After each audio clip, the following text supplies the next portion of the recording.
સુરતમાં રાજકારણ ગરમાયું છે। સુરત ભાજપમાં ભરતી મેળો યથાવત જોવા મળી રહ્યો છે। સુરતમાં વોર્ડ નંબર 16ના કોંગ્રેસ પ્રમુખ અને કાર્યકર્તાઓ ભાજપમાં જોડાયા છે। 100 જેટલા કાર્યકર્તાઓએ કોંગ્રેસના વિવિધ પદેથી રાજીનામું આપી ભાજપમાં જોડાયા છે। શિક્ષણ મંત્રી પ્રફુલ પાનસેરિયાના હસ્તે કેસરીયો ખેસ ધારણ કર્યો। 2024 લોકસભા ચૂંટણી પહેલા ભાજપ દ્વારા પક્ષ જોડ અભિયાન ચલાવાઈ રહ્યું છે। આ કડીમાં આજે સુરત ખાતે ભાજપમાં ભરતી મેળો યોજાયો હતો।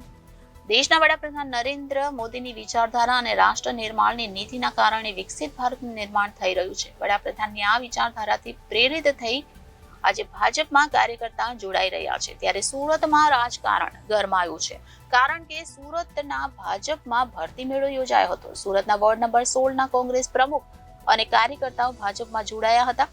100 જેટલા કાર્યકર્તાઓએ કોંગ્રેસના વિવિધ પદેથી રાજીનામું આપી ભાજપમાં જોડાયા છે। શિક્ષણ મંત્રી પ્રફુલ પાનસેરિયાના હસ્તે કેસરીયો ખેસ ધારણ કર્યો હતો। તેઓએ જણાવ્યું હતું કે ભાજપની વિચારધારાને જોઈને આ કાર્યકર્તાઓ ભાજપમાં જોડાયા છે। શિક્ષણ મંત્રી પ્રફુલ પાનસેરિયાએ તમામને આવકાર્યા હતા। નરેન્દ્રભાઈ મોદી સાહેબની વિચારધારાના વિકાસની વિચારધારાને લોકો સ્વીકારી રહ્યા છે। ત્યારે વોર્ડ નંબર 3, 16, 17 બધા જ વિસ્તારના કાર્યકર્તાઓ જે કોંગ્રેસ આ તમામ લોકો યુવાનો નરેન્દ્રભાઈની વિચારધારા સાથે જોડાવા માટે આજે જ્યારે ભારતીય જનતા પાર્ટીમાં સપોર્ટ કરી રહ્યા છે એમને હું હૃદયપૂર્વક આવકારું છું। દેશ નવી દિશા તરફ જઈ રહ્યો છે, રાષ્ટ્ર મજબૂત બની રહ્યું છે અને 2047નું ભારત એક સમૃદ્ધ ભારત બની રહ્યું છે। ત્યારે તમામ લોકો જ્યારે ભારતીય જનતા પાર્ટી અને નરેન્દ્રભાઈને સહયોગ આપી રહ્યા છે ત્યારે પૂરું ભારત નરેન્દ્રભાઈ મોદી સાહેબનો પરિવાર બની રહ્યો છે।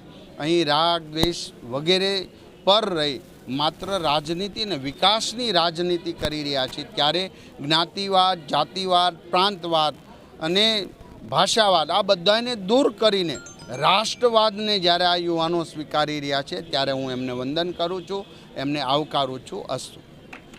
Reporter Arvind Rathod, Janadesh news, Surat.